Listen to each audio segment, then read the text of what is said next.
Boa noite, meus amigos. Nós estamos aqui na Sociedade de Estudos Espíritas Francisco de Assis, hoje, dia 18/7/2022, para realizarmos mais uma reunião pública nas nossas segundas-feiras, às 18h40. Hoje, a nossa reunião, o nosso tema será desse livro, Religião dos Espíritos, psicografia de Francisco Cândido Xavier, pelo espírito de Emmanuel. E nós vamos receber a nossa irmã Denise Fernandes, que fará o nosso estudo da noite. E o tema da noite é censura, um tema bastante interessante, não é? Mas antes de nós iniciarmos a nossa reunião pública, nós vamos pedir para a nossa irmã Ana Constantino fazer a leitura do preparo e a prece. Ana, por favor. Boa noite. A leitura de hoje é do livro Minuto com Jesus, do livro Pastorino. Seja feita a tua vontade, como no céu, assim na terra. Nesta oração, Jesus nos diz como se deve conversar com Deus. Ele se faz porta-voz da humanidade indecisa e sofredora. Você deve orar sem a intenção de violar os desígnios da grande lei. A vontade humana quase sempre é egoísta e vaidosa. A vontade divina é imparcial, altruísta e sábia. Falta ao mundo essa compreensão, por isto há tanto conflito. Deus quer somente o bem de seus filhos, o bem que nasce da justiça e da verdade. Felizes aquele cuja vontade está em sintonia com a vontade soberana do Pai Celestial. Pai, Senhor da vida, agradecemos esse momento, essa oportunidade que estamos juntos com pensamento no Mestre. Agradecemos e pedimos a presença do Mestre Jesus, da espiritualidade amiga, que eles possam amparar a nossa irmã Denise, que vai nesse momento passar algumas reflexões para todos nós, que possamos estar preparados para ouvir, entender e colocar em prática no nosso dia a dia.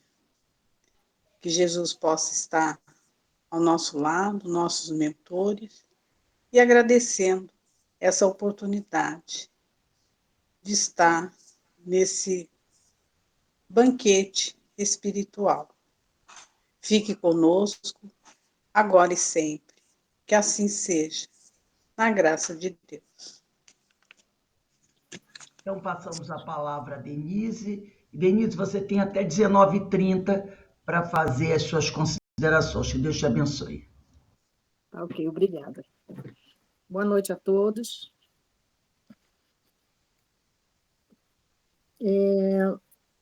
Conforme foi dito, nós estamos no estudo do livro Religião dos Espíritos. Uma mensagem bem pequenininha, né? Da forma que, quando eu li assim, eu fiquei meio espantada. Nossa, o texto é tão pequeno. Será que eu vou conseguir falar sobre ele, né? Mas, se fosse uma frase só, já estava realmente de bom tamanho, porque o tema é desafiador, né? Então, do livro, eu vou partilhar com vocês aqui um ecrã, para a gente poder ir acompanhando Vamos ver como é que vai ser.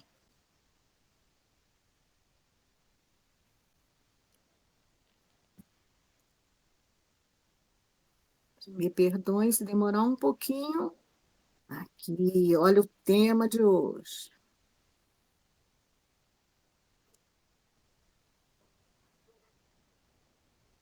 Pronto.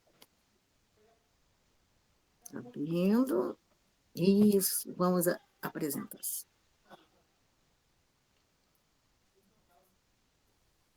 Está aí, o livro Religião dos Espíritos. O título do capítulo é Censura.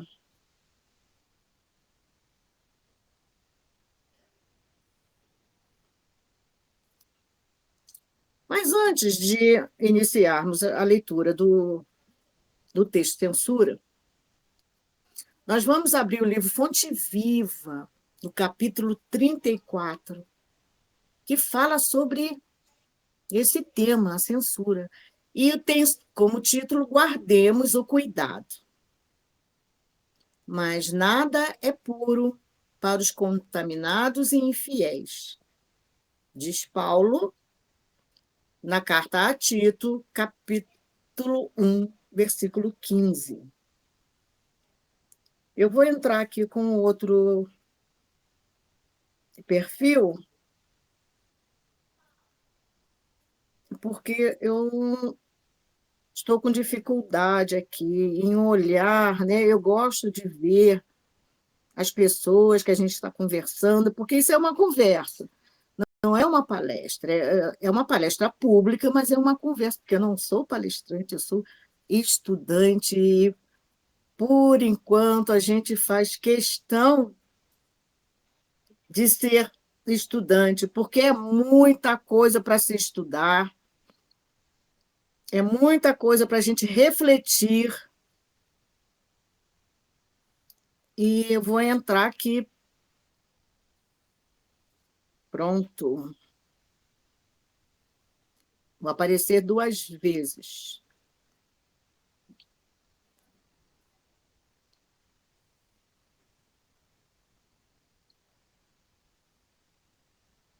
Bom, gente, e no Fonte Viva, capítulo 34, Guardemos o Cuidado, ele inicia assim.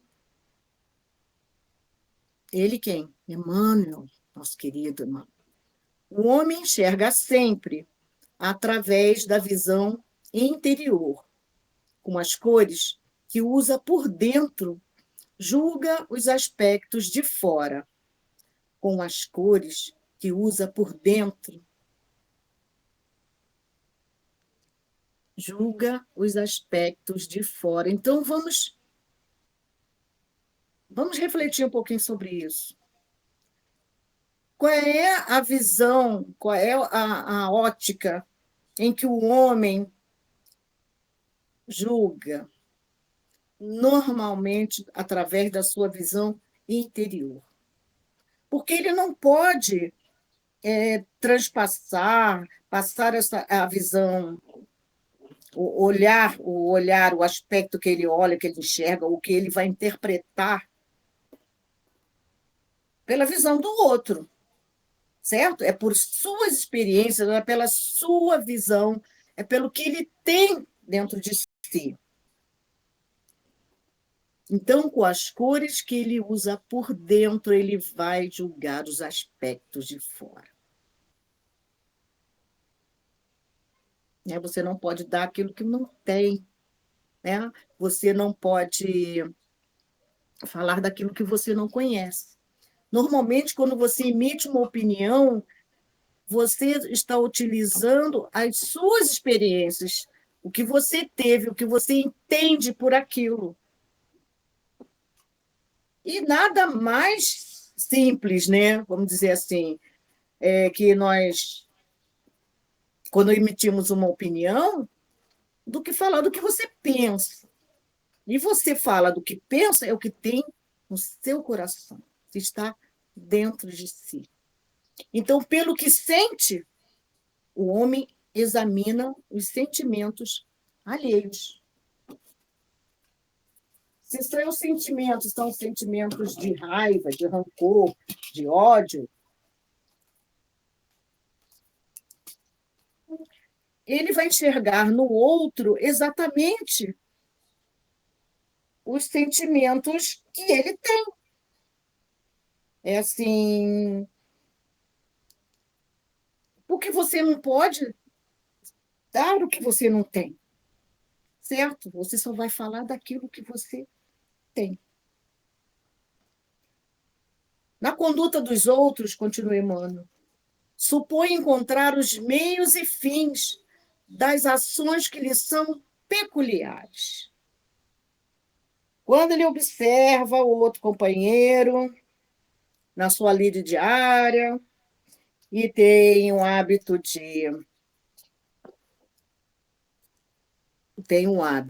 de examinar, né, de julgar as ações do outro, ele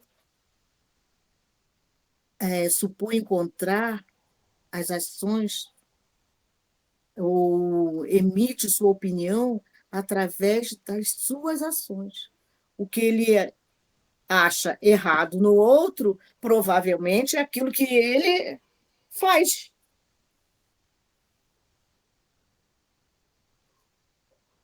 Daí o imperativo de grande vigilância, diz Emmanuel, para que a nossa consciência não se contamine pelo mal. Temos que vigiar e orar, Jesus já nos falava. Né? Aí ele fala que o imperativo é uma coisa muito importante, primordial, porque senão a nossa consciência vai se contaminar pelo mal. Porque você está sempre olhando a conduta do outro, emitindo suas opiniões. E se você não vigiar, você estará falando de quem? De si próprio, porque pelas suas atitudes, pela sua visão, é com que você julga o outro. Isso ele chama atenção.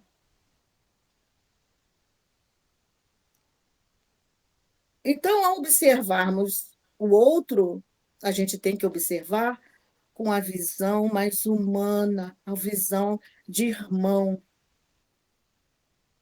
Não é mesmo? Quando a sombra vagueia em nossa mente, não vislumbramos senão sombras em toda parte. Quando a gente deixa com que as sombras, por isso a necessidade imperativa de nós termos vigilância nas nossas ações. Tá? Porque senão a gente atrai essas sombras.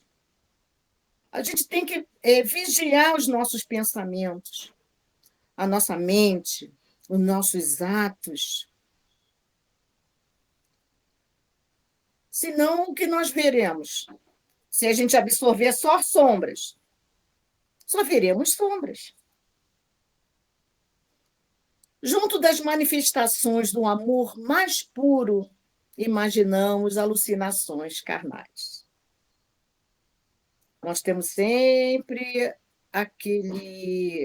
aquela lente que examina o outro, a lente que ocupa os sentimentos que ocupam o seu coração, a sua mente. Certo? Então, às vezes, a pessoa está tão disposta, com amor grande mesmo, e a gente já pensa em segundas intenções. A gente já pensa que a pessoa está com intenção, já imaginamos, olha como a nossa imaginação criativa. Se a gente der força para o bem, ela vai para o bem.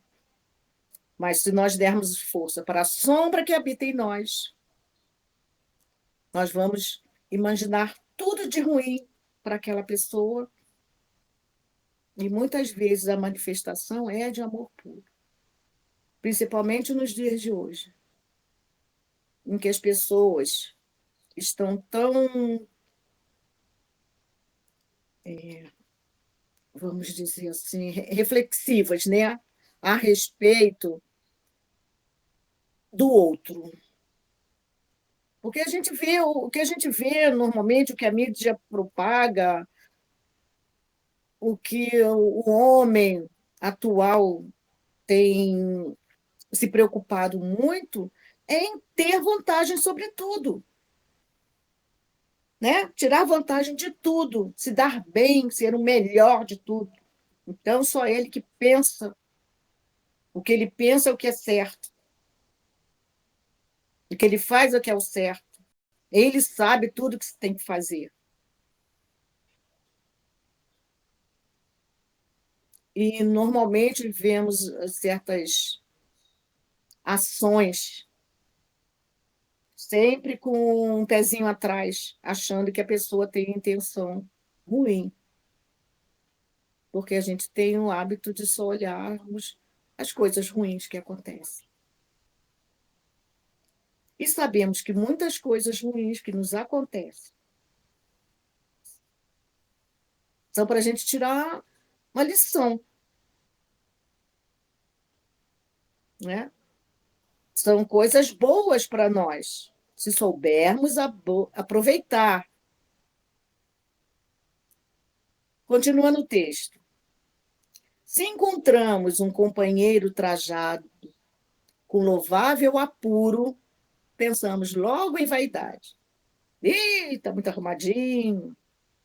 Nossa, como se preocupa com a aparência. Né? Às vezes a gente não fala, mas às vezes a gente pensa.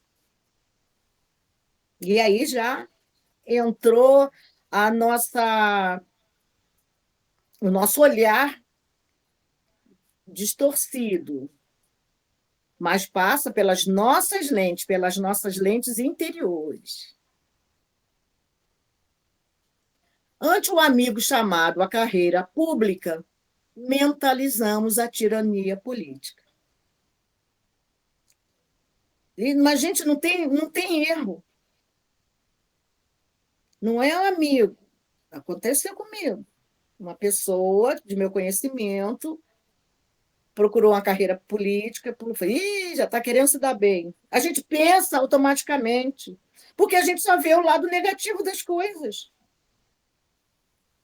Aí, o que o meu interior tinha? O que ao dar essa opinião, o que eu deixei, o que eu externei? Aquilo que estava no meu coração naquele momento. Não digo uma raiva ou uma inveja, não sei. É algo que a gente não tem como, a gente não se percebe. Que talvez você quisesse estar no lugar dele para se dar bem também. Não é isso? Mas se dar bem não é se dar bem, né? A gente vai se dar mal, né? Porque são os compromissos que assumimos. E uma tarefa dessa de carreira pública é sempre uma grande tentação para os nossos males, né? Os interiores, para as nossas sombras. E é uma grande prova.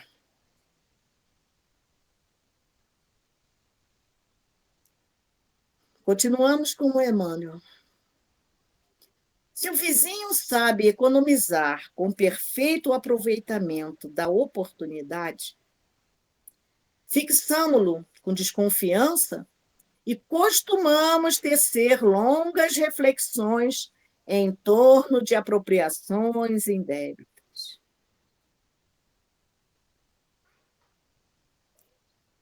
Se o vizinho economiza, faz o seu pé de meia, como dizia minha avó,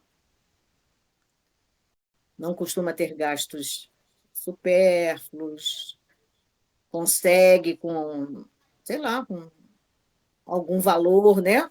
Que consegue arrecadar, juntar, guardar e compra um carro novo. Hum, qual é o pensamento?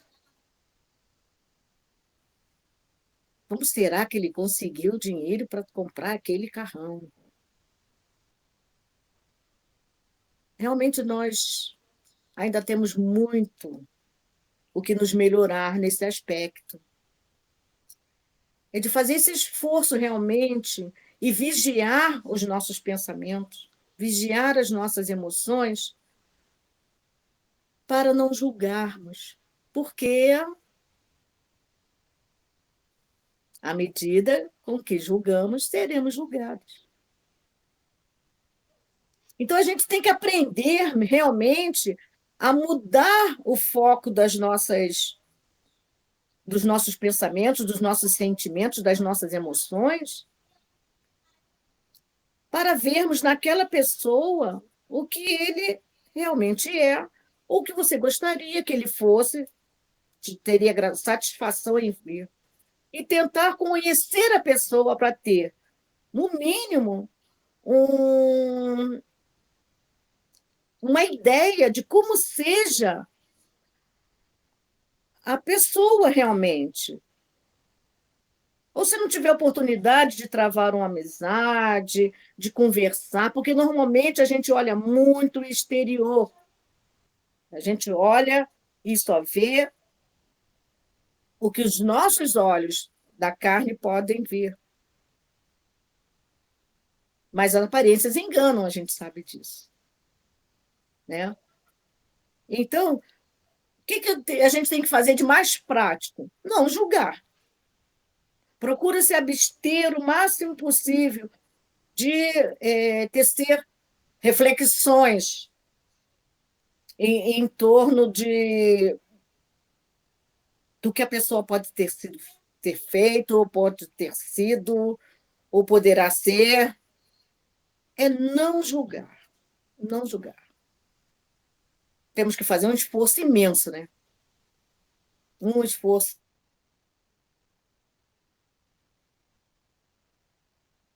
na linha de raciocínio de que seja o melhor para o outro e muito melhor para a gente. Né? Porque sabemos as lastimáveis,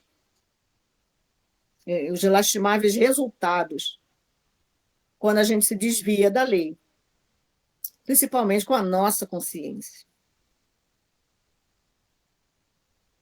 Eu conheci uma pessoa, uma professora, numa escola que eu trabalhei, logo no início da minha carreira de professora. E eu olhei para a cara dela e falei assim, não gostei dessa menina. Pensei, né, cá com meus botões.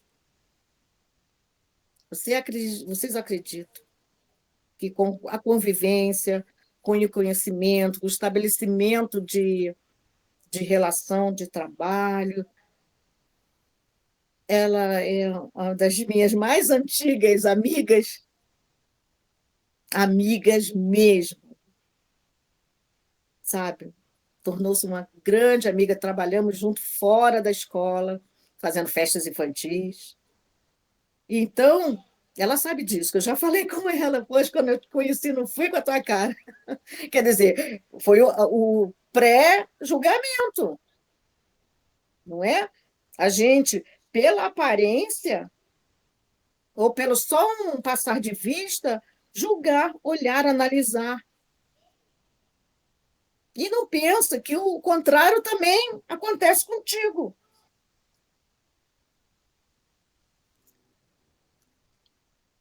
E Emmanuel nos diz ainda mais uma vez aqui. Quando a treva se estende na intimidade de nossa vida, deploráveis alterações nos atingem os pensamentos. Então, quando a gente abre a sintonia para a treva, para a sombra que existe dentro de nós e que nós procuramos expurgar, né? Nós procuramos tirar isso, trocar as más inclinações pelas boas inclinações. Então, quando isso acontece, na intimidade de nossa vida, são deploráveis alterações que nos atingem os pensamentos. Porque pensamento é matéria, certo? Então, virtudes, quando julgamos alguém, virtudes nessas circunstâncias jamais são vistas.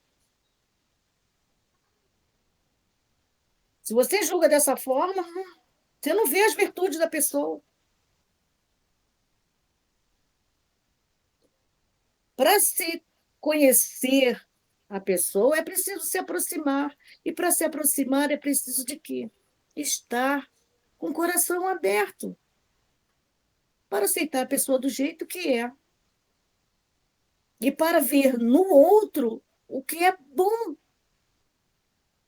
Porque nós sabemos que todos nós temos a nossa parte boa, porque somos filhos do mesmo Pai. E mesmo que nessa existência, né, na existência atual, vamos dizer assim, em que a gente está falando, o que a gente vê agora, a gente veja ou a gente comprove que o nosso irmão não é muito correto, vamos dizer assim, devamos ser caridosos e orar por ele para que ele consiga sair, e não julgar, nem execrar, né? É fazer com que nossos pensamentos fujam dessas influências negativas e produzam para eles boas vibrações. Os males, contudo, sobram sempre, né? Porque nessas circunstâncias, virtudes não são vistas. Então, a gente só vê a parte negativa. Sobram até. Os mais largos gestos de bênção recebem lastimáveis interpretações. E a gente, estudando a doutrina, a gente fica muito seguro, né? Vamos dizer assim, em observar que as nossas interpretações, muitas e muitas vezes errôneas, fazem com que a gente veja os melhores gestos como interesse próprio, como gestos ruins, como essas lastimáveis interpretações, né? Então, nós temos que buscar melhorar sempre.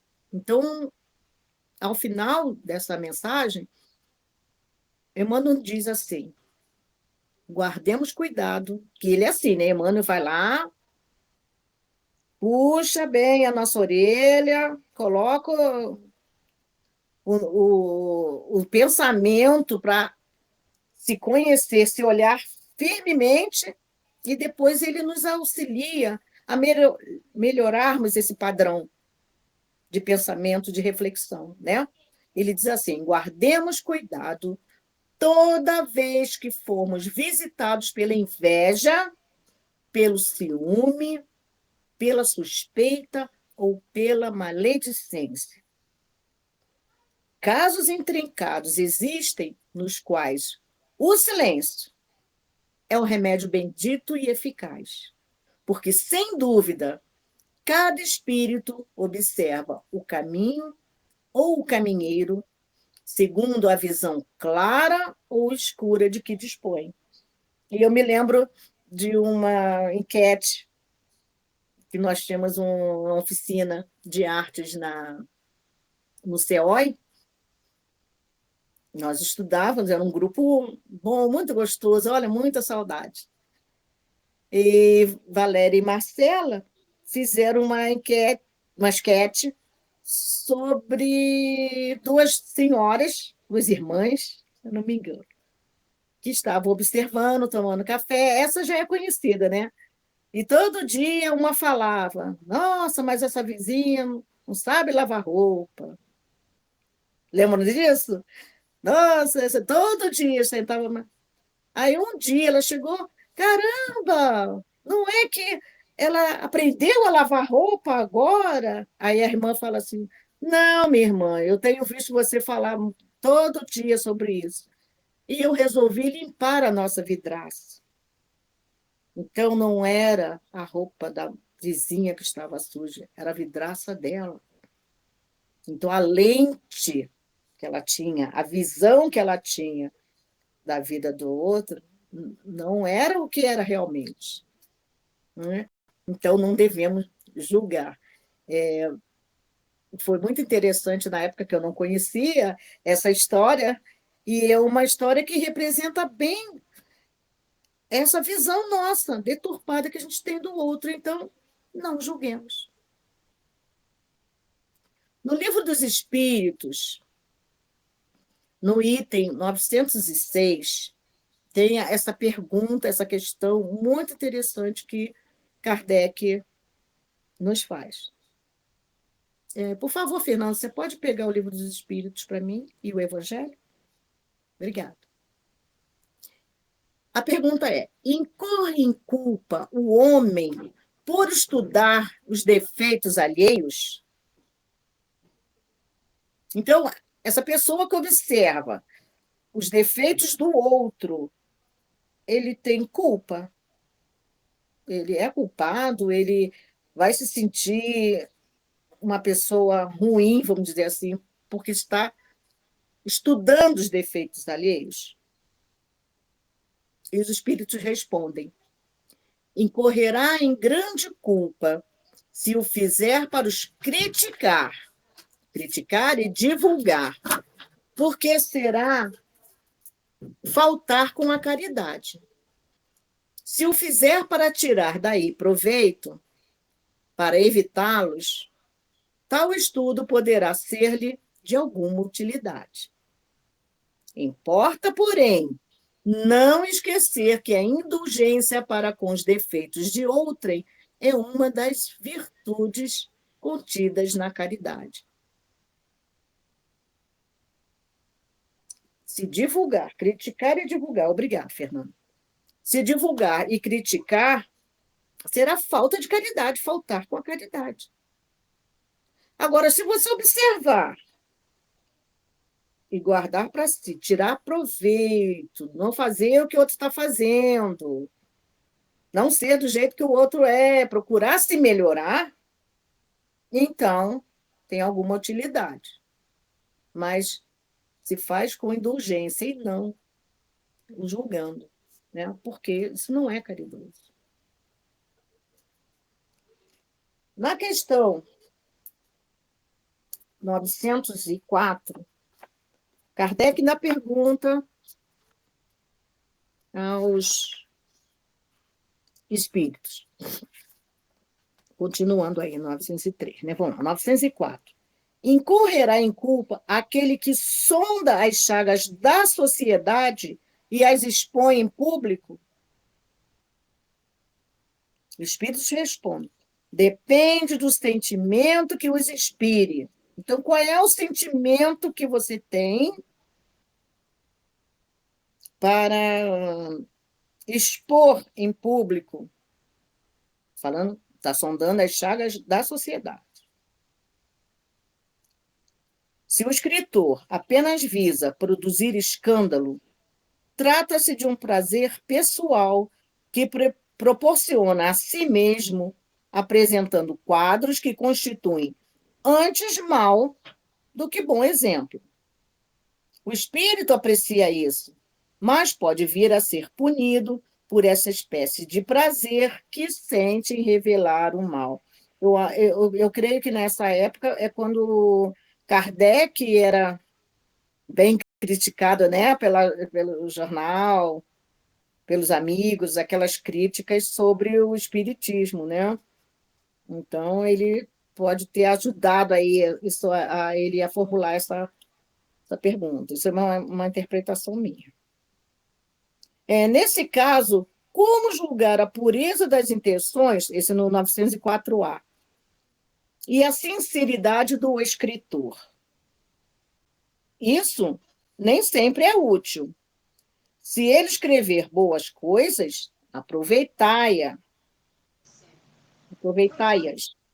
Se proceder mal, é uma questão de consciência, que só a ele interessa. Ademais, se o escritor quiser provar a sua sinceridade, cabe-lhe apoiar o que disser no seu próprio exemplo. Então, de alguma forma, ele vai falar sobre as coisas do outro, né, julgando as intenções, né? E a sinceridade do escritor, se ele vai julgar qual é a intenção dele e qual é a sua sinceridade. Será que ele está julgando algo e ele está fazendo a mesma coisa? Então, ele vai se colocar também numa vitrine, certo? E vai incorrer, o que a consciência dele vai falar? Poxa, está falando de uma pessoa que está fazendo isso e eu mesmo faço. E normalmente a gente critica aquilo que a gente tem de errado em nós, né? Aí a gente enxerga no outro. É mesmo? E então, da 905, 906, ele sempre está falando sobre isso, está fazendo essa pergunta, né? Se o homem que tem consciência do bem faz e confessa a si mesmo, se será que ele é possível de censura, sobre alguns autores que publicaram obras, mas que fizeram de grande moral, que auxiliam. Então, seria bom a gente depois consultar o Livro dos Espíritos para ler com a integralidade, né, nas questões que falam sobre esse assunto também. E a gente lembra daquela parte em que Jesus fala o que para nós? Ai, o escândalo é necessário, né? Mas ai daquele por quem for o escândalo. Não é mesmo? Então, de qualquer forma, divulgar, você pensando, a sua intenção é boa em divulgar algo que melhore a sociedade, tem o seu valor. Mas com que intenção você está fazendo isso? É para expor o outro? Né? Então, é muito importante que a gente, ao emitir uma opinião sobre determinado assunto ou determinada pessoa, a gente tenha realmente a consciência de que aquilo não faz parte do seu ser, né? E normalmente estamos aqui todos no mesmo nível, né, gente? Senão não estaríamos todos no planeta de provas e expiações. Então, para tomar cuidado, é melhor você vigiar bem seus pensamentos, deixar de emitir certas opiniões, procurar melhorar as suas vibrações para ter bons pensamentos a respeito daquela pessoa e conhecer bem para poder divulgar apenas o que é louvável nela, porque todos nós temos boas sementes plantadas dentro de nossos corações, né? Bom, a conclusão é o livro Religião dos Espíritos, que tem por título, vou voltar lá, só um instantinho. Eu quero mostrar a capa do livro, né? Na Religião dos Espíritos, censura, tá? E, como eu disse no início, eu fiquei muito preocupada sobre esse assunto, mas depois surgiu tanta coisa quando eu fui pesquisar que não daria nem tempo de falar tudo. Tá? Então, nós vamos ler o texto, vamos ver qual é pequeno o texto, apenas um parágrafo. Imagina-te aplicando vasta proporção de borralho sobre a plantação nascente da qual esperas colheitas fartas. É borralho. Borralho é, segundo o dicionário aqui, uma cinza quente com algumas brasas vivas, né? Ou então um vasilho coberto com a própria cinza, restos de brasas e cinza. Então, é uma cinza quente. Agora, você se imagina, quando você plantou uns tomatinhos, eles começam a brotar. Você, nossa, eu vou colher bastante tomate, né? Para ter na minha salada, o tomate orgânico. Aí você coloca a brasa quente em cima dele.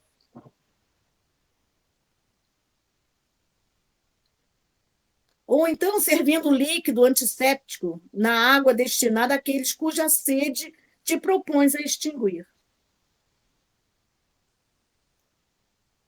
O que vai acontecer se você pingar uma coisa que faz mal?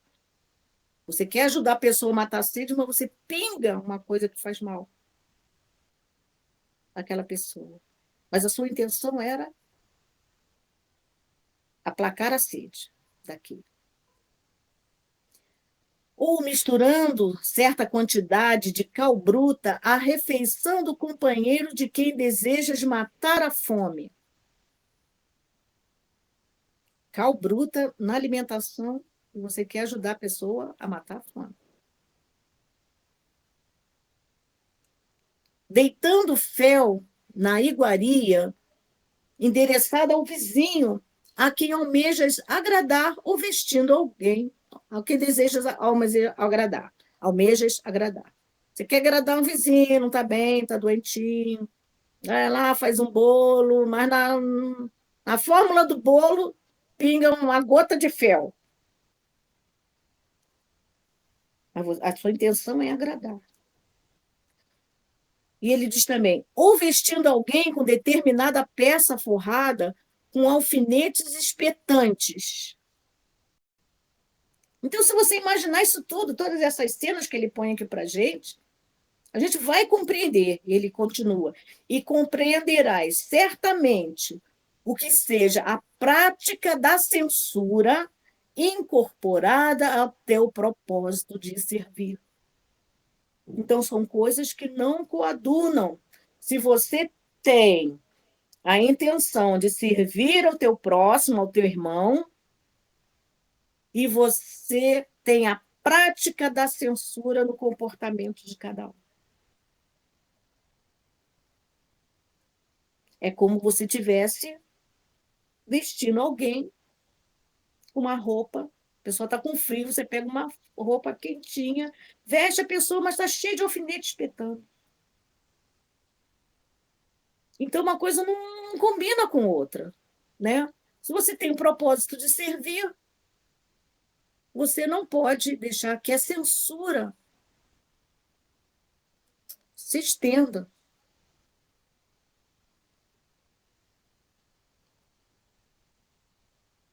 Outro texto aqui, nós temos ainda um tempinho.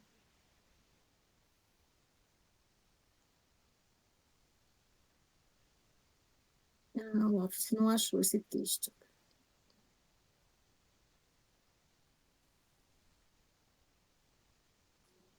Ai, perdão, abri o texto errado. O dedômetro bateu no lugar errado. Este aqui, 10 sugestões, eu não consegui.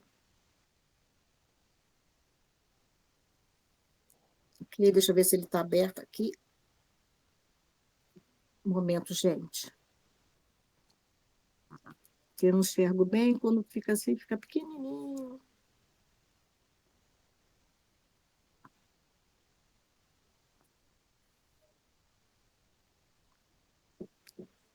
Bom, não consegui abrir.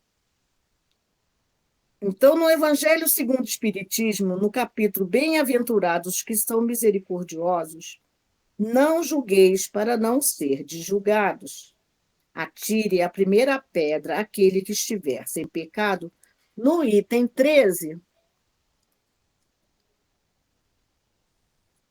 a gente tem. Meu Kindle aqui, vou abrir o Kindle, tá? Porque o texto estava separado, mas eu estou com problema de salvar aqui. Eu acho que eu estou com pouca memória no meu tablet. Deixa eu fechar aqui. Isso.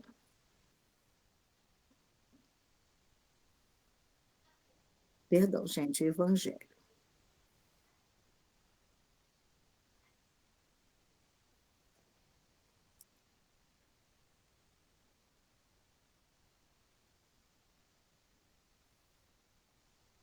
Capítulo Vamos lá, capítulo 10. Perdão a demora. Capítulo 10. Bem-aventurados que são misericordiosos, não julgueis. Item 13.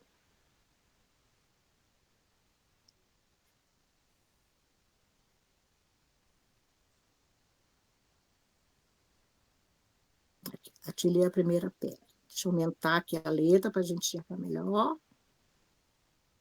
Eu também não enxergo. Atire-lhe a primeira pedra que estiver isento de pecado, disse Jesus. Essa sentença faz da indulgência um dever para nós outros, porque ninguém há que não necessite para si próprio de indulgência. Ela nos ensina que não devemos julgar com mais severidade os outros do que nos julgamos a nós mesmos, nem condenar em outrem aquilo que nos absolvemos. Antes de profligarmos a alguém uma falta, vejamos se a mesma censura não nos pode ser feita. O reproche lançado à conduta de outrem pode obedecer a dois móveis: reprimir o mal ou desacreditar a pessoa cujos atos se criticam. Não tem escusa, não tem desculpa. Nunca esse último propósito. Porquanto, no caso, então, só haverá maledicência e maldade. O primeiro, reprimir o mal, né? Pode ser louvável e constitui mesmo, em certas ocasiões, um dever, porque um bem deverá daí resultar. E porque, a não ser assim, jamais na sociedade se reprimiria o mal. Não cumpre, aliás, ao homem auxiliar o progresso do seu semelhante? Importa, pois, não se tome em sentido absoluto este princípio. Não julgueis se não quiserdes ser julgados, porquanto a letra mata e o espírito vivifica. Não é possível que Jesus haja proibido se profligue o mal, uma vez que ele próprio nos deu exemplo, tendo feito até em termos enérgicos. O que quis significar é que a autoridade para censurar está na razão direta da autoridade moral daquele que censura. Então, se você se dispõe a censurar, você tem que estar numa ascensão moral superior. Tornar-se alguém culpado daquilo que condena a noutrem é abdicar dessa autoridade, é privar-se do direito de repressão. A consciência íntima, ao demais, nega respeito e submissão voluntária. Aquele que, investido de um poder qualquer, viola as leis e os princípios de cuja aplicação lhe cabe o encargo. Aos olhos de Deus, uma única autoridade legítima existe, a que se apoia no exemplo que dá do bem, e o que, igualmente, ressalta as palavras de Jesus. Então, gente, não é proibido, né? Não é proibido. Mas devemos ter cuidado, se quisermos criticar, de não estar fazendo a mesma coisa. E como a gente não sabe em que escala cada um está nessa evolução, no mundo que nós habitamos, então ninguém tem o poder de falar, criticar o outro, certo?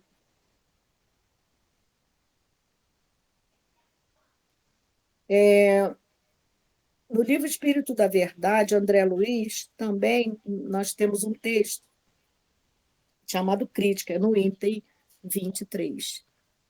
Como eu não consegui abrir aquele documento, provavelmente eu não consigo abrir esse também. Porque eu salvei. Deixa eu ver se é esse aqui.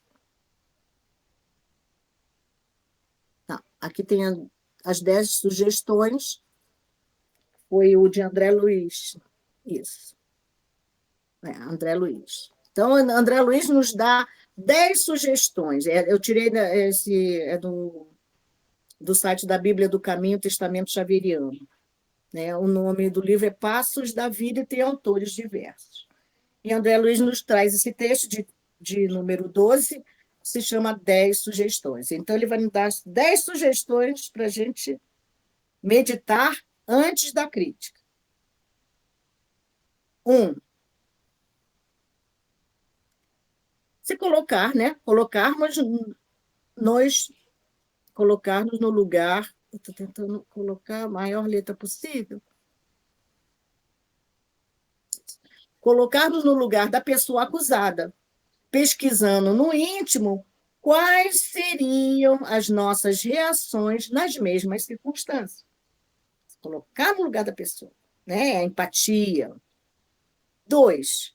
Perguntar a nós mesmos o que já fizemos em favor da criatura em dificuldade, para que ela não descesse de nível. O que a gente já fez para ajudar? 3. Reconhecer o grau de responsabilidade que nos compete no assunto em pauta. Que grau de responsabilidade nós temos nisso? 4. Observar o lado bom do irmão ou da irmã em lide, a fim de concluir se não temos mais razões para agradecer e louvar do que para aborrecer ou reprovar. 5. Recorrer à memória e lembrar com sinceridade se já conseguimos vencer qualquer grande crise moral da existência sem o auxílio de alguém. 6. Verificar em sã consciência se temos efetivamente certeza da falta pela qual são apontados o companheiro ou a companheira em torno de quem somos convidados a emitir opinião. Você tem certeza que ele cometeu essa falta? Né? Porque a gente ouve muitos fake news, né? Então, a gente tem que verificar se você quer emitir opinião. 7. Deduzir pelo estudo de nós próprios. Olha aí, Santo Agostinho, na questão 919A. Se possuímos suficientes recursos para corrigir sem ofender. Faz o exame da consciência. 8. Examinar até que ponto a criatura acusada terá agido exclusivamente por si ou sob controle e domínio de obsessores, sejam eles encarnados ou desencarnados, com interesse na perturbação do ambiente em que vivemos. A gente tem que olhar o lado espiritual também, né? Em que situação, em que ambiente que anda aquela criatura? 9. Refletir na maneira pela qual estimamos ser tratados por nossos amigos quando entrarmos em erro. E se quem erra sou eu? Como é que ele gostaria de ser tratado? 10. Orar pelos nossos irmãos menos felizes e por nós mesmos, antes de criticar-lhes quaisquer manifestações. Usar os crivos, né? As peneiras, para poder ver se você também não faz aquilo, se você tem sua consciência limpa, se aquilo vai servir para alguém, né? Então, realmente, a gente tem que aprender a se conhecer, conhece-te a ti mesmo, e examinando-te, né? Examinando-se, a gente provavelmente vai encher a boca de água, né? Na hora de emitir certas opiniões e mudarmos o nosso pensamento para boas coisas, para as boas observações, com bons olhos, e mudar dentro de nós os nossos sentimentos, para que possamos enxergar no próximo somente coisas boas. E assim a gente procura um auxiliar ao outro porque você não gostaria de ser criticado, então não critique, né? Gente, obrigada pela atenção, e que vocês tenham uma boa noite. Esse estudo, assim, foi bem reflexivo, né? Muita coisa ainda se podia falar sobre a crítica, né? Que a gente tem que aprender a guardar os nossos comentários e respeitar o outro. É isso, como gostaríamos de sermos respeitados. Então, nós vamos encerrar aqui. Eu vou desfazer o compartilhamento do ecrã.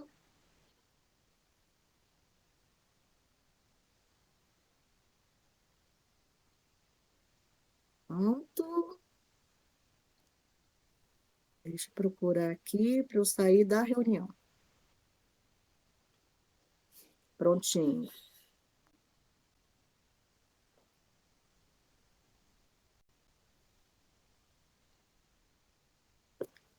Então, Rose, foi o estudo de hoje. Agradeço a paciência. Agradecemos aos companheiros, agradeço a Denise pelo estudo de hoje, como ela falou, bastante reflexivo. Que possamos refletir bastante sobre tudo isso que nós ouvimos, sobre essas mensagens que os nossos irmãos trouxeram para todos nós. E, mais uma vez, agradeço a presença de todos, que o Senhor abençoe a todos nós. Então, vamos encerrar nossa reunião de hoje. Eu vou pedir a Carmen Matos para fazer a nossa prece de agradecimento. Carmen, por favor.